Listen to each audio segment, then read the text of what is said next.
You're live. Yay. How about that? We Alrighty. Welcome back. Stack and Shed Podcast, episode 36. We didn't do the normal intro. I stole Brendan's spotlight. We're just going to move it. Let's do it. So, been a couple weeks, but we're back. Got a lot actually to go over. weeks, more like a month again. Well, no, it was only like 2 weeks, I think, right? 2 weeks? No, it's been more like a month. Well, you know what? We'll get more consistent by the NFL season, I promise. Hasn't really been too much that's gone on. It's the quiet part of the NFL season. It's the worst part. It's the filler. Yeah, it's teams are in training camp. They're getting ready. Sucks, but we do have some stuff to go over. We're making fun of a few lists because, well, we obviously know better.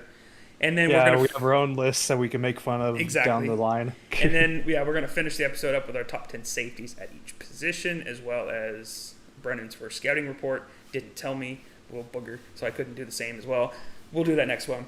So let's just hop into it. Let's hop into the outline. I don't know, the story, whatever. Obviously, the biggest thing to happen since we last recorded was Julio decided to go to Tennessee. This was only for a second and a fourth. Yep. It wasn't a lot. Yeah. Great job for the Titans. If they get an actual capable defense, they might have a chance in their division to win it. I know New England was one of the names, and I remember when the Julio news broke, my phone blew up because everyone was laughing at me, and I was like, he's like, you didn't get New England. I'll be honest, I didn't think we were going to get him. It didn't seem like a Belichick move.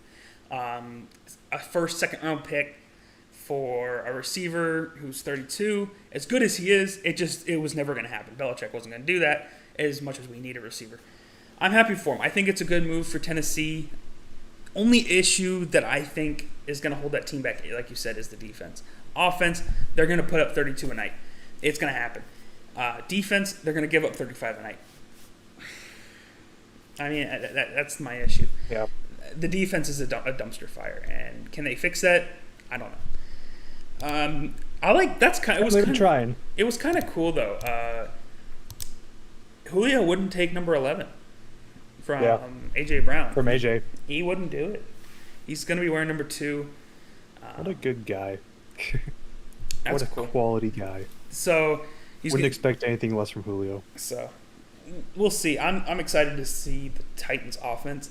They're going to be on the field a lot. That's for sure, yeah. They're going to be on the field, but when you have 3 top 10 players at their position, A.J. Brown, Julio, and Derrick Henry. You could even argue possibly 4. If you wanted to. You are pushing your luck. If you wanted to, you could. Pushing your luck on I'm that. not saying I'm personally arguing that. I'm saying you could if you believe that. Listen, I'm just gonna leave it at that. That is a reach for me. Moving on. This is just kind of it happens to every rookie, and I put it on here just to make fun of it. OTAs were last week, and what did you see? You see it every single season. Rookie struggles in OTA. Nobody cares. It means nothing. I promise. It literally means nothing. OTAs mean absolutely nothing. Yes, rookies are going to struggle because they're going from playing against guys who run 4.5s to guys who run 4.2s. It's just the difference in the NFL.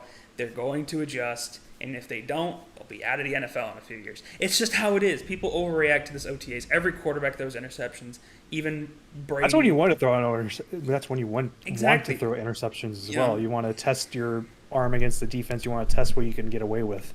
And people just don't understand that. Not everyone is like Brady, who tries to go out and practice and throw for 10 because not everyone is uber competitive in OTAs. Stupid. Dumb. Anyway, moving on from that. People are making a huge deal over Trevor Lawrence struggling in OT. Stop. Okay, I have to make fun of this list. The Chris Sims quarterback. So he's been doing this since the draft. Like the night after the draft, he started making these rankings. and I'll put them back on the screen for you guys. They're terrible. Okay, we could make a whole hour-long episode. Probably easily an hour-long episode on why this is one of the worst lists I've ever seen. It is terrible. Everything about it, from the Case Keenum at number 40, Jalen Hurts not even being on the list. I don't care what you think about Jalen Hurts. I don't care if you think he's a backup. He's still a top 40 quarterback in the NFL. Yep. He is not worse. Without a doubt. He is not worse than Kellen Mond. Okay, we need to set that back up. So as I said prior to the podcast, the only things I agree with on this list are the rankings of Teddy Bridgewater and Drew Lock. You could probably even put them down lower if you wanted to, but that's the only thing I agree with. But like, what doesn't make sense, and I'm gonna bring it back to the face game. What doesn't make sense about it, okay? And I pulled it up on my phone just to look at it and hate it more.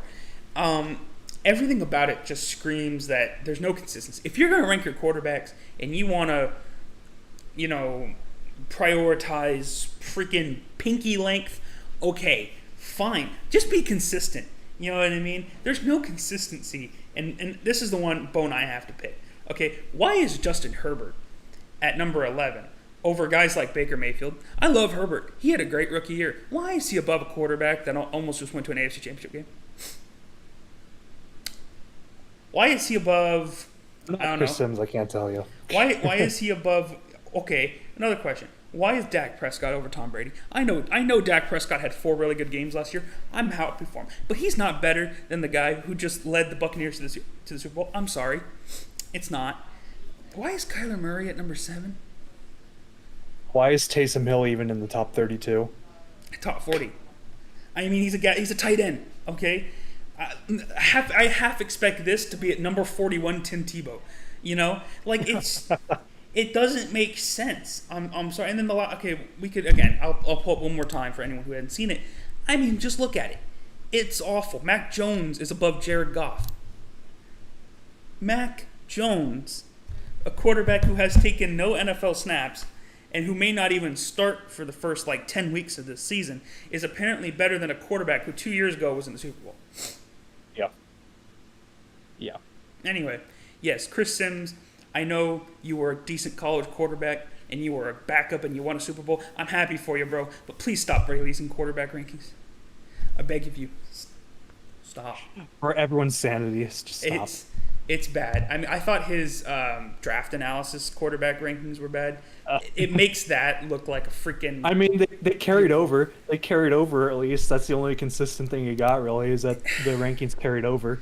But anyway, and last bone I have to pick with this, and this is just something I have to harp on, is I love, Cam Newton. He did a lot for New England last year, locker room wise. Why is he a top 20 quarterback? What from last season, besides his deep ball percentage, which he didn't take many deep balls, showed top 20? Because I think we were watching historically different games. Moving on, off the list. It's one of the worst I've ever seen. Obviously, the second biggest storyline, you know it, in the Rodgers. I'll let you talk about future it. Denver I'll let the Broncos. Aaron Rodgers didn't. I'll let you talk about that because, yeah. Surprise, surprise! Future Denver Broncos quarterback Aaron Rodgers did not show up for OTAs. I mean, he already missed out on $500,000 for the workout bonus. Yep. I don't think he really cares about $93,000 a day for OTAs. Let's be honest here. It's not about the money. It's not about the money. And I think it probably was about his contract at one point, but I think it has moved from the contract to the respect. And the man just doesn't get the respect from the organization. I mean, he gets respect from every other person in the league, almost every fan in the league. Even the haters, the Rodgers haters, respect Rodgers enough to side. Everyone is on his side. And it's amazing that the Packers are taking this stubborn stance. Yeah, literally everyone is on his side. And for a State Farm representative, even nationwide is on his side. So, I mean... oh, my God. I think that was probably the worst one yet. Yeah, you think? Anyway, we're moving on from that. Yeah, so why they're being so stubborn, I don't know. I don't get it. It makes no sense. They're just being stubborn to be stubborn. Just anyway, this is what you get for drafting like a complete butt for however many years. They just don't know how to draft it. It's annoying. Jordan Love. Find random offensive linemen, but that's pretty much it. Yeah. Jordan Love, I've heard mixed things about it about OTAs. Again, OTAs are OTAs. Who cares? People are saying that he was getting fanned by the coaches after one drive. That was cool. I don't know if the Packers are a playoff team with Jordan Love. I think that's a pretty risky thing. Yeah. I think I would agree with that. As much as I love Jordan Love, I agree. I think Jordan, if Rodgers does sit out, get traded, which I think we're going to that point. I think the Packers are serious. Might just need a tank because I just don't see what that team's going to do with Jordan Love at quarterback. There's too many issues that Rodgers covers up. Oh yeah, and if you lose Aaron Rodgers, you're going to lose Devontae Adams and you're going to lose Jair Alexander. That's pretty much guaranteed. Yeah, Adams is a ride or die guy, and yeah, there's just so much for the Packers to lose out, and and I think what might have been one of the sorry for the thunder if you hear that, thunder in the coffin might have been the drafting of that corner in the first from Georgia, Eric Stokes. Yeah, that was just a dumb pick. So.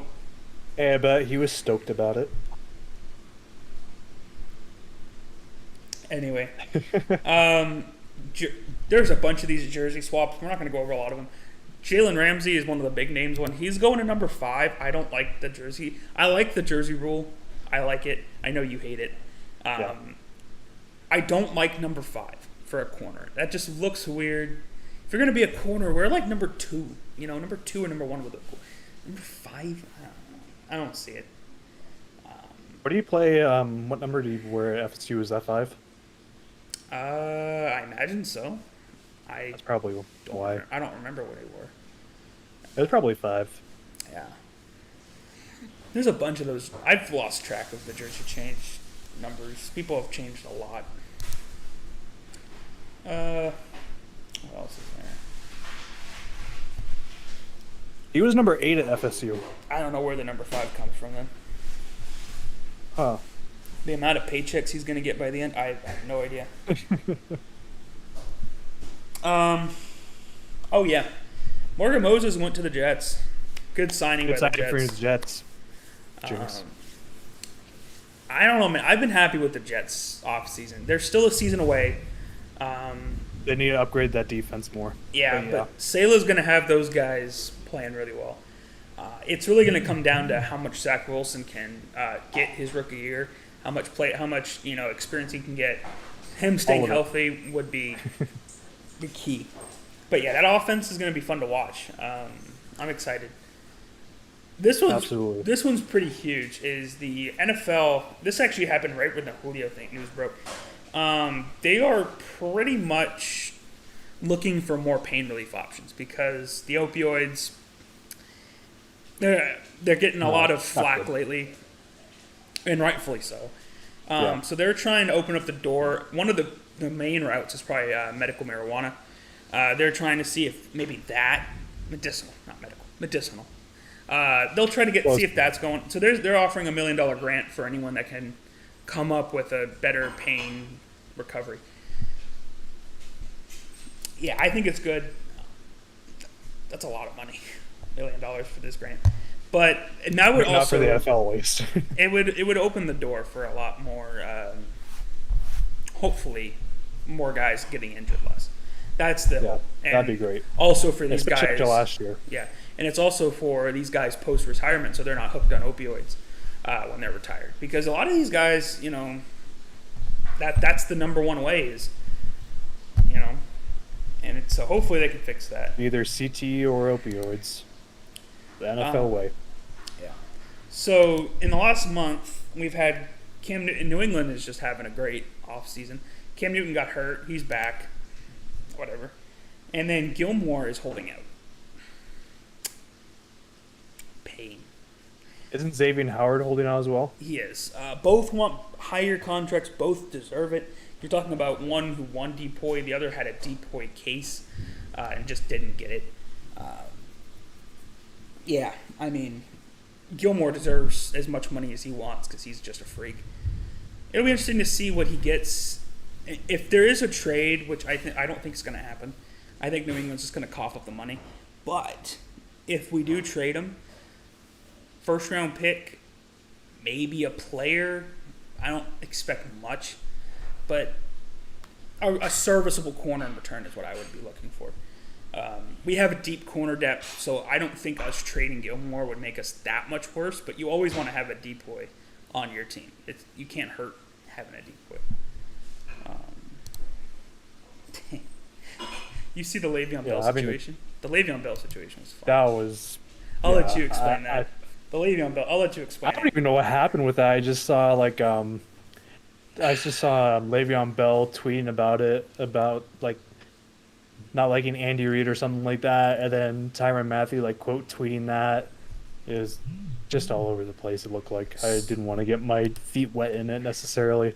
So, the thing from what I've read is that Le'Veon Bell was pissed about his playing time. Is that he wasn't getting reps over Clyde Edwards-Helaire and Darrell Williams.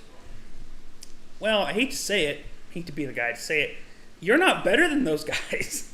Le'Veon Bell has this thing where he thinks he's still 2016 Steelers Le'Veon Bell. Yeah. He's not. And I hate to be that guy, but you play the least valuable position in football. You play the most replaceable position in football. And you play with two guys who are better than you. You're not going to get playing time. I don't know what he expected. I don't know if he's mad because he did that and he didn't get a Super Bowl ring. I don't know. Andy Reid didn't even acknowledge it. He just said, whatever, you don't care. It's Andy Reid. No one ever has hated Andy Reid. And it's just one of those things, and I think Tyrann Mathieu summed it up perfectly, is people are just using it as an excuse. He's using it as an excuse as to why he's not a good running back anymore. I hate Andy Reid because he's the opposing head coach for a rival team. Yeah, he has owned the Broncos for 8 years now. We don't need to talk about that. We haven't beat KC since 2015. Really? Yeah. That's bad. Wow, that is bad. I'm very out of focus right now. Come on, camera. At least you're not. There we go. Sitting in the dark. I'm back in focus. Again, news. Again, as you can tell by what we had to choose to read out, it was a slow few weeks. The only other things that we even have on the story are Frank Clark got arrested today. That's tough. I didn't even see that. Yeah, that was probably on Twitter, wasn't it? Yeah, they found an unregistered firearm in his car. Yeah. How many arrests does he have? Because this has been the third? Third or fourth. Yeah, it's tough. And then the last thing I have on the thing, this is about Brady. So he went on some talk show. It hasn't come out yet. It was like a 1 hour special with him, LeBron. There's a couple other athletes. I didn't care enough to. I just saw the one part that had to deal with Brady. And he said that there was a team that he was interested in signing with that didn't think he was going to help them win a Super Bowl. And he said, quote unquote, this is from the documentary, I'm not just saying this. He said, you were really sticking with that cuss word, mother effer. Anyway, so there's a few teams that he could be taking a shot at. It's the Chargers, who were one of the teams, 49ers, Saints before Breeze came back, the Bears, or the Titans. Now, in my opinion, I think it's the Chargers or 49ers. Yeah, I would be inclined to agree. I think it's between those two, and honestly, I have a feeling he wouldn't go to the Chargers because the Chargers weren't expected to compete that year, and it wouldn't have made sense. So I think it's a shot at Garoppolo. Listen, I'm not going to just sit here and say he's wrong because they shouldn't have stuck with Garoppolo. They should have given Brady the money. But at the same I mean, time, but now they got Trey Lance, so exactly. So you can't really say they messed up per se. But at the same time, yeah, you chose Garoppolo over Brady. That's a yikes. yeah, it's That's not the most intelligent decision. that's a I mean, yikes. Belichick wanted to do the same thing, so Yeah. Tell me about it. So, let's get into these safeties. 'Cause that's all the news we had. Just a riveting news week. So, who made that first list that you have pictured? Below? this was from some freelance Twitter account journalist. I don't know. It's pretty bad. I'm gonna throw it up on the thing for you guys. I promise ours isn't this bad. So they think Tyrann Mathieu is the 10th best safety in the NFL. Yeah. I don't know what's more insulting, that John Johnson at 4 or Marcus May at 6. Like, take your pick, really. They're all bad. It's a pretty bad list. The right players, I feel like, are mostly on the list. Yeah. But the order is like, why is Harrison Smith over Tyrann Mathieu? I mean, I couldn't tell you. I can promise ours are better than this. All right, not. Hopefully. I haven't seen his. I know mine are better than this. I actually have a few safety. Why? Okay, I'm gonna spoil one of my guys. Why is Kevin Byard never on a top 10 safeties list? What does I the have man? no clue. What does the man have I to have do? no clue. What I does the no man clue have why. to do? I don't. I think he's already done enough. Like, what, I don't know. Wasn't he an All-Pro one year? I think he was an I All-Pro. think so. If I don't- Or he was either all pro or he got massively snubbed. Bro, like, dude. Anyway, all right. So let's do the safeties. Let's go to the top 10s. Number 10 for me. I have it up on mine. It's John Johnson. Now, do I think he's the 4th best safety in the league? No. Sorry. He's not. He's good. He had a huge season for the Rams. A lot of people could say it's an outlier because it was the Rams and he was playing with a lot of talent on the side of the ball. He's going to Cleveland. I don't think he's going to do what he did last season in Cleveland. He's an okay kind of stick him somewhere and he'll play like average to above average, but he's not someone who I think is going to consistently be a top 10 safety. I just kind of put him there because he had that kind of season. Number 9, I went with Jamal Adams. Listen. The linebacker himself, the glorified linebacker himself. I almost left him off. It was close, all right? My 9 through 12, my honorable mentions were on the screen. Close, man. Very close. The issue with Jamal Adams is the Seattle refuses to use him in coverage. I don't know if they don't trust him. I think it's because they don't trust him. Because he was getting burned quite a lot in coverage. But when he was with the season. Jets, right? When he was with the Jets, he was a good coverage safety. Was he elite? No. But he was good enough in coverage where you could, throw him deep. And then when you needed to, he could rush the passer. He's just a pass rusher that sometimes plays 5 yards off the line. It's absurd. And if he does what he did last season again, I don't think he's even a top 10 safety going forward. Number 8. Devin McCourty, fight me. I don't care if you think it's Patriots bias. He's still a top 10 safety. Mr. Consistent. Does everything you need. He's not in this top 10 either, which is absurd. I'm sorry. I would rather take Devin McCourty than Marcus Williams. Marcus May. If you would take Marcus May over Devin McCourty, just block me. All right. I couldn't do that. I mean, I like Devin McCourty, but I don't know who number 8 Devin McCourty is. You know what? Moving on. Number 7. Eddie Jackson. This is another guy that wasn't on the list. I didn't get it. Why he wasn't on the list. He's a playmaker. He's everything you need at the safety position. The only thing is he plays for Chicago, I guess. One guy I'm realizing I didn't put on this list, and I feel really bad for it, is Jeremy Chin. I mean, he was more of a linebacker last year. Yeah, Anyway, he played I more snaps at linebacker than I safety. I completely forgot. I think Number this year they're moving him to safety, but yeah, he was a linebacker I last completely year. forgot about him. I feel bad. Number 6, Kevin Byard. We talked about him earlier. I'm not gonna. He's an All-Pro. He's consistently one of the top safeties in the league. The only thing that he has going against him, I guess, is that he plays for the Titans, and no one cares about the Titans except their offense. I don't know if that's the issue. I don't know. He's great. People just disrespect him for no reason. And I'm sorry. Why did that happen? All right, moving on. I don't know. Something just popped up on my screen. Uh-oh. No, trust me. Number 5, Justin Simmons, your Bronco. I imagine he'll be higher on your list than number Probably. 5. The issue that I have with Justin Simmons is absolutely nothing with him. I just think that he gets a little overrated in the scheme of NFL. He's a great safety, though. You can't go wrong having him. It's just people think he's like the number 1, and I'm like, he was number 3 on this list, and I don't know. I don't know if I could put him again ahead of the 4 guys that I have above him. He's great though, but just not that upper echelon for me. Number 4, Buda Baker. I love Buda Baker. He's underrated. I don't know how. He doesn't get interceptions. That's his biggest thing.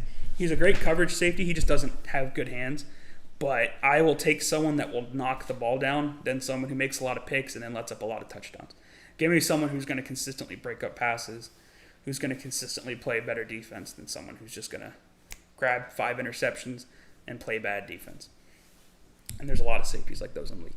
Anthony Harris is a prime example. Man gets picks. Don't ask him to cover because the man just leaves the back of the field just wide open. Gets picks, but number 3, I have Tyrann Mathieu. People are going to think that's low. Here's my thing with Tyrann Mathieu. He's great, but he gets burnt a little too much for my liking. He doesn't have that physical aspect of his game. He's a fast guy. He knows how to put his body in position. But there was times, especially in that Super Bowl, where he was just getting outmatched. And I know he was going against some good receivers, but there was times where he was getting beat by almost any receiver on the Bucs. And I don't know. Tyrann Mathieu, he's great, but I think people kind of overrate him in the. Now, not number 10. He's not number 10 like whatever this guy is, but I'd give number 3. Number 2, Minka Fitzpatrick. Playmaker. He has troubles in coverage, though, at times, which is his biggest concern, is he has inconsistency in the deeper part of the field. But, again, when you have someone who can be a ball hawk like that, you're going to want him on your team. I just think that his coverage needs to be more consistent. And number 1 is Jesse Bates. I don't think I even have. People really underrate him. And it's, again, he plays for Cincy, so what can you expect? But, dude, best pure free safety in the league. And I will die on that hill. If I had to pick one free safety for one game, I'm going Jesse Bates. So that's mine.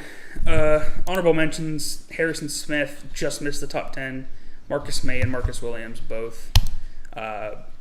Right there. Jeremy Chin, I kind of probably should have. But again, like you said, he was more of a linebacker. He may make my linebackers list. Who knows? I'm not a huge fan of the sub guys that just kind of play linebacker that are listed as safeties. But as me. So let's go look at yours. I will scroll down to the top 10 really fast so you can't see it. All right. Hold on. All right, there we go. So number 10. Number 10, we have Derwin James. It's hard for me not to put Derwin any higher. Because he's at 10 because of his pure talent alone, but he's not higher because he's only played 5 games since 2018. But when he's healthy and on the field, he's easily a top 3 safety, if not number 1.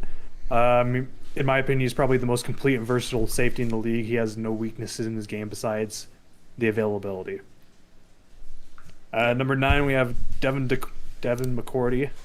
Yay, look at that. My main issue with McCourty is his age, considering the safeties I have ahead of him. He's just still a great safety, has been consistent all his career, but his time is sooner rather than later. They say that every season. Every season. Number 8, I have Marcus May from the New York Jets. He really took over in 2020 after Jamal Adams' departure, and I think it allowed him to be much more versatile in the defense. I think he's the best player on that defense next to Quinnen Williams, easily. But I think he's best used as a traditional safety because he has extremely great range. And he just played on a very unimpressive defense, so he kind of get pushed under the rug, in my opinion. Yep. Number 7, I have Kevin Byard from the Tennessee Titans. Again, as you said, I have no idea how he's always left off these lists. Kevin Byard, he's one of the best pure safeties in the league and constantly produces on an otherwise very underwhelming defense. And it's really hard to put up good production stats as a DB when your pass rush gives no pressure whatsoever to the opposing quarterback. Yeah. So if that doesn't, Byard's just amazing. Yeah. I don't know why he's always so underrated. Number 6, I have Minkah Fitzpatrick. This might make people mad because he's at number 6. Honestly, I could have put him lower if I wanted to. He's one of the most productive safeties in the league, no doubt about that. You can play safety, you can play slot and outside corner. I played all those positions both in the NFL and in college. He's not a guy I would trust in the box, and not a guy I could always trust in the deep third. I would absolutely love to see him back in Miami to be under Flores, honestly. Yeah. But the Steelers have been a really good fit for him and kind of revitalized his career after the what's his face days in Adam Gase. He was trying to yes. play him at slot corner, which I didn't. Yeah. He was trying to play him as a slot corner, which he just wasn't it. Yeah, it was dumb. Yeah. At number 5, I have John Johnson. Ooh. I've always really liked John Johnson. I think he's very underrated. This is actually one place where I agreed with that list on on the safeties. I think he brings a great amount of versatility to the secondary. That's going to be something you see a lot from my list is guys that can bring versatility, get bumped up. Besides outside corner, you can play everywhere you need. He has very few weaknesses in his game, in my opinion, and the biggest gripe with me is that he isn't the greatest athlete, but he certainly gets the job done. And he's already joining a stacked Cleveland defense aside from their linebacking core, so I'm not sure he'll really miss a beat. Although I do think that playing in the Vic Fangio style defense under Brandon Staley in LA will be missed. Yeah. To a certain degree. Number 4, I have Budda Baker of the Cardinals. Talk about versatility. Budda. Play this guy anywhere in the secondary. Even as a blitzing linebacker, he has success. He got an All-Pro nod in 2020. He's still young, and I think he could only get better. Budda. I like saying his name. Number 3, I have Justin Simmons for the Broncos. I'm not going to put him number 1 like some Broncos fans might, but I think number 3 is very fair. Very athletic and a more than capable safety, extremely versatile, though I wouldn't play him in the box too often. He's an absolute playmaker in the secondary, will get you the ball back when needs be. One of, if not the best, 2 high safeties in the league, a perfect fit in the Fangio defense. Yeah. Second is Jesse Bates. Jesse. The best pure single high safety in the league, in my opinion. Has some issues with his tackling, but the way he constantly affects the opposing team's passing attack and is just unmatched. And he's the Bengals' first All-Pro selection since 2015. Number 1, Tyrann Mathieu from Kansas City. Have to see him twice this season, and it's very annoying. As much as I hate him to put him that high, he does everything at a high level and constantly makes plays. Also has versatility to play outside corner and slot corner at probably an almost top 10 level, just based off what we've seen him do, not only in Kansas City, but during his time in Arizona while he was actually starting that corner across from Pat Pete. Yeah. Yeah, he's my number 1 safety. Yep. Yeah, I mean, the safety list, man, safeties are so stacked. I got to do my honorable mentions. Yeah. Safeties are extremely stacked. My honorable mentions goes to Justin Reed from Houston. He had a really down year this season, but it was Houston this season, so I don't really put that against him too much. Harrison Smith, obviously, Marcus Williams, and Eddie Jackson. And I put 2 guys I think I can make the jump into the top 10 of safeties this next coming year.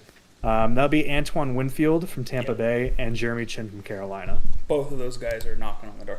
I honestly think, looking at my top 10, I might honestly be that guy to replace John Johnson with Jeremy Chin.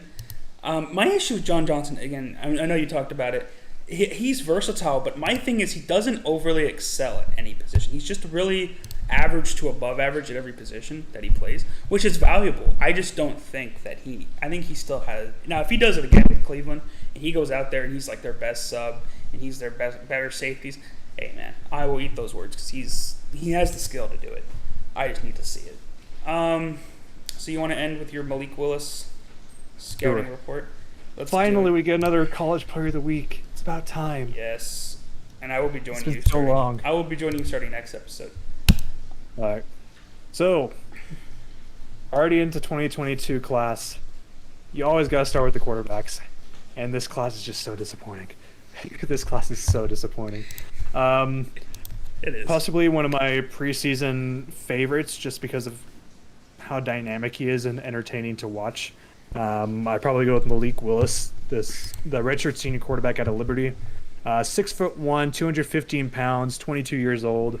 I watched his Western Carolina game, his NC State game, and his Virginia Tech game. I really wanted to watch his Coastal Carolina game, but I could not find film of it. He's currently projected as a first-round pick in the 2022 NFL Draft, which is probably where he'll go, barring some sort of weird thing going on. My draft grade, though, is an early third-round talent. really. Yes, my pro comp, his floor is a more athletic Drew Lock. From this year, from 2020. He's a much more athletic Drew Lock from 2020, if that's his floor. And his ceiling is Deshaun Watson. What a floor and what a ceiling. He's either a top 4 quarterback or he's barely a top 40. What a freaking great. That's such a boomer. That's like the definition of a boomer bust. That's great. So, pros. That's awesome. Willis is a very good dual threat quarterback. There's no doubt about that. He has very quick feet to go along with great acceleration and speed. And this is just what he's shown in 2020. I'll probably update it when 2021 is done. Yeah. He has shown great escapability and will break arm tackles with ease and can break other tackles as well. He has a good feel for the pocket and knows when to step up or escape. He wields a quick release and a good arm, but it's nothing special to add to his athletic repertoire. He's very familiar with the PA boots, RPOs, and read options, as Liberty runs a ton of them as a run-heavy offense. He has the ability to throw a touch as well as throwing on a line. He has shown to work well under pressure, has experience with timing routes, familiar with working through his progressions. His athletic ability allows him to throw off platform well and make something out of nothing. Those are the positives. That sounds pretty good, doesn't it? And then his cons. But here's the cons. Oh, boy. He is very little, if any, snaps under center, and most pass plays are in play action. That's nothing too big. It's college. Yeah. He needs to learn to protect himself more when running the ball, also typical of college dual threat. He has a weird 3/4 release, in my opinion. It's very strange to watch. It doesn't hurt as much, say, as like a Phillip Rivers or throwing flat-footed like Cam Newton, but it's still just strange to watch. He is relatively accurate, but leaves some to be desired. I believe fixing his footwork and mechanics would go a long way in helping him be more precise. He's accurate, but he's not precise. He's in the general area, but not really where you want the ball to be. Obviously, at the NFL level, there would be a lot more incompletions and a lot more interceptions. Yeah. Accuracy under pressure can also be an issue. I know I said he's good under pressure in the pros, which is true, but he's also bad under pressure. Because he is bad under pressure is because his accuracy is affected when he shies away from being hit under pressure. Like he tries his best to not be hit. Like he'll step back as he's throwing, or he'll step to the side as he's throwing. Just those little things that'll affect his accuracy. He has a habit of waiting too long to throw the ball, which led to some poor decisions in situations. Reminded me a lot of this part of his game reminded me a lot of Justin Fields from last year, especially against like Indiana and Northwestern, something that was like extremely frustrating, where you'd be sitting there and you'd be holding onto the ball for like 5 seconds, like, get rid of the ball, take the check down, please. You missed this wide open read because you're holding the ball too long, waiting for something else to come open. Yeah. He has to take the check down more consistently when available. his deep ball is also a pretty big concern. Um, Watching those three games, I think I only saw him complete like a pass over 20, 30 yards, maybe like once or twice. In And he college. likes to take, yeah, and he likes to take shots as well, but he usually isn't very accurate on those shots. A few of those times I see it's been overthrown. I think one of the ones it was overthrown. He had a corner behind him, a safety in front of him. The wide receiver stretches out to try to catch the ball. It was still overthrown, and he ends up getting hit in his head by the oncoming safety, who ends up picking off the ball. Ow. It, there's just a lot of those times where he made some bad decisions, and it's like, why would you make that decision, or how is that badly thrown deep? For a dual threat quarterback, his accuracy on the run leaves some to be desired, and that is troubling to say for a dual threat. He's just all over the place. He reminds me, in terms of inconsistency, he reminds me a lot of Kyle Trask from this past draft, just based off his inconsistency alone. But his tools are so much better than Kyle Trask. That's tough. You mean second round defending Super Bowl champion quarterback coach. Anyway, yeah. Overall takeaway: Malik Willis is an extremely talented quarterback prospect, easily quarterback 1 or quarterback 2 in terms of athletic ability in this class. You probably could argue that Spencer Rattler is up there with 1 or 2. I haven't dived into too much on Spencer Rattler. I already know I have biases against him due to his character.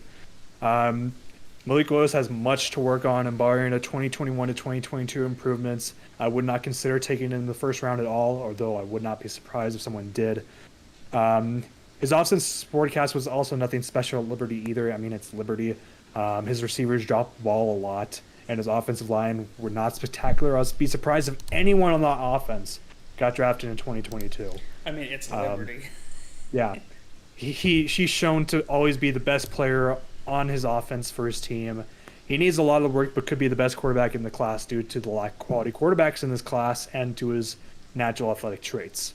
Will most likely be a first-round pick due to his tools and the lack of quality in the quarterback class. Consistency is his biggest need to work on.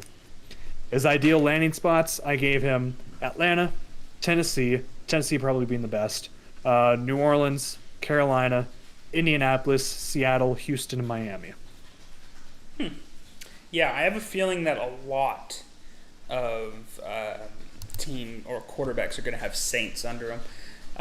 Just because, well, they have Jameis Winston and Taysom Hill as their two guys. Yeah, but mainly Atlanta and Tennessee for their offensive systems, especially now Atlanta because they got Arthur Smith. Yeah. Yeah, I mean, yeah. So how I see this quarterback class, let's talk about that for a little bit. As of right now, normally you have one guy that you know every year, even before the season starts, he's going to be a top 15 pick, top 10 pick. You know. The last year it was Lawrence. The year before it was Tua. The year before, you go. And it's been like that since like Jared Goff and Carson Wentz. It's just been like that. The issue this year is none of the quarterbacks are really that good. I mean, Spencer Rattler is the most known. Malik Willis has probably the most, tools, but none of the quarterbacks really scream franchise guy. And I think that's the biggest worry. So that's what's going to make, because like as much as there's always that one that you always know, there's always one that comes out of nowhere. The Zach Wilson, the Joe Burrow. I mean, maybe for you, Zach Wilson came out. Oh yeah, but there's always guys that just come out of nowhere and perform. It'll be interesting to see who becomes that this year. If there is one. Yeah. It's been trending to where that is recently, but there's still a possibility it's not. This is probably as good as the 2011 class was. It was not a good class for quarterbacks. Honestly, this is probably the worst quarterback class since 2011. Oh my! And that was the class. EJ Manuel. EJ Manuel. Oh yep. my God. EJ. Yep. You know what we should EJ Manuel, Christian Ponder, I believe as well. What we should do for this off season, we should do like a Jeopardy game where we just get some of the dumbest stats. Okay. I feel like that would be really funny. I could. I'm down. We do one for each other. Yes, do one for each other. That would be hilarious. I think we should do something like that. I think that'd be funny. Something to pass. Right. Because let's be honest, the next few months we're not going to be getting much news. The news to look out for is going to be what players get arrested, because that's normally 1 or 2 every offseason. Aaron Rodgers, and yeah, that's pretty much it. Yeah, that's about it. So we'll try to be more consistent with our uploads moving forward. We'll try to be more consistent, I promise. We'll try. That's the key word, try. But thank you guys for coming out for this week. This was the Stack and Shed podcast, and we'll see you guys next episode.